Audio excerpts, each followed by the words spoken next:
台風30号の被災者救援のためフィリピンに派遣された自衛隊の本隊が本格的な医療活動を始めました。自衛隊本隊の医療チームが今セブ島のマヤ地区に到着しました。これから本格的な活動が始まります。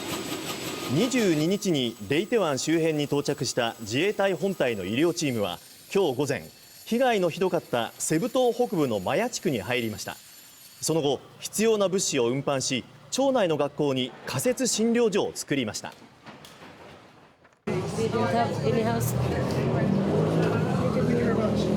I hope that your country will help